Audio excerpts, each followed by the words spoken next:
புருஷனும் பொண்டாட்டியும் லீவ்னால ஒரு ட்ரிப் வந்திருக்காங்க பனிமலைக்கு. அப்போ பார்த்து ஒரு லாட்ஜில் போயிட்டு ஒரு ரூம் கொடுங்கன்னு சொல்கிறாங்க. இவங்க ஹஸ்பண்ட் ஒய்ஃப்குள்ளே பேசிட்டு இருக்காங்க, இந்த மாதிரி நம்ம இந்த இடத்துக்குலாம் போகணுன்ட்டு. உடனே அந்த ரிசப்ஷனில் இருந்த பொண்ணு ஆச்சரியமாக பார்க்குறேன், இந்த இடத்துக்கு போனவங்க உயிரோட வந்ததா சரித்திரமே இல்லை அப்படின்னு சொல்கிறா. அதெல்லாம் நாங்கள் பார்த்துக்குறோம், ஏன்னா எங்களுக்கு அந்த இடத்துக்கு போகிறதுக்காக தான் மெயினாக நாங்கள் வந்திருக்கோம் இவங்க எப்படி சொல்கிறாங்க. அவ்வளோ ரூம் கொடுத்துட்றா. ரூம் கொடுத்ததும் பார்த்தா இவங்களும் போயிடுறாங்க. அப்புறம் கையில் வச்சுட்டு வந்து ஒன்று நிற்கிறாங்க. நின்றுட்டு இருந்தாங்கன்னு சொல்லிட்டு கொடுத்துட்டு போகும்போது என்ன பண்ணிடுறாங்கன்னா ஒரு கிராஸ் சிம்பிள் அவங்க கதவுல போட்டுட்டு போயிடுறா.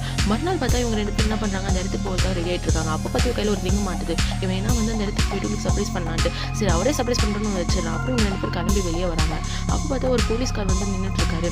நாளைக்கு முன்னாடி ஒரு சின்ன பையன் காணாமல் போயிட்டான்ட்டு அவனை தேடுறதுக்காக வந்திருக்கோம், உயிரோட போயிட்டு அவன் திரும்பி வரலன்னு சொல்லிட்டு பரவாயில்லவா நம்ம பார்த்துக்கலாம்னு சொல்லிட்டு அந்த ஏரோப்ளைன் நின்று அவங்க என்ன பண்ணுறாங்கன்னா அவங்க இறக்கி விடுறாங்க. ஈவினிங் வந்து உங்களை கூட்டிகிட்டு போகணும்னு சொல்லிட்டு.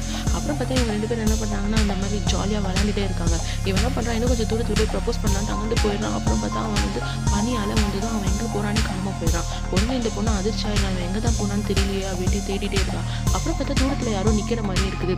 நின்றுதான் பார்த்தா தான் தெரியுது அது யாருமே இல்லை, வேறு யாரோ ஏதோ சிலை மாதிரி இருக்குதுன்ட்டு. அப்புறம் அந்த சிலை தொட்டு தான் அது கீழே விழுந்துருச்சு. அப்புறம் இவன் என்ன பண்ணுறதுன்னு தெரியாமல் அழுதுகிட்டு இன்னும் கொஞ்சம் தூரம் போய் தேடிட்டே இருக்கான். அவன் உருவம் மாதிரியே இன்னும் இருக்குது. அப்புறம் ஐஸ் கடையிலேயே உடஞ்சி போயிருக்கான்ட்டு. இந்த இடத்துல ஏன் இப்படி நடக்குதுன்னா கொஞ்ச நாள் முன்னாடி ஒரு ஃபேமிலியாக வந்தவங்க அவங்க இடத்துல ட்ரிப் வந்திருக்காங்க. அப்போ பார்த்து இந்த பொண்ணு என்ன பண்ணியிருக்காங்க, அவங்க அப்பா கூட விளையாடும் போது மோதி அந்த இடத்துல இறந்துடுறா. அப்படின்னு தெரியுது. இவங்க வருஷம் என்ன பண்ணுறாங்கன்னா என் பொண்ணு இருந்த இடத்துல யாருமே வரக்கூடாதுன்னு சொல்லி அந்த பொண்ணு அந்த இடத்துல வரவங்க எல்லாருமே காவல் நீங்கள் வாங்கிடுறா போல இருக்குது. இந்த மாதிரி உங்களுக்கு ஸ்டோரி ஒன்று லைக் பண்ணுங்கள், ஷேர் பண்ணுங்கள், கமெண்ட் பண்ணுங்கள்.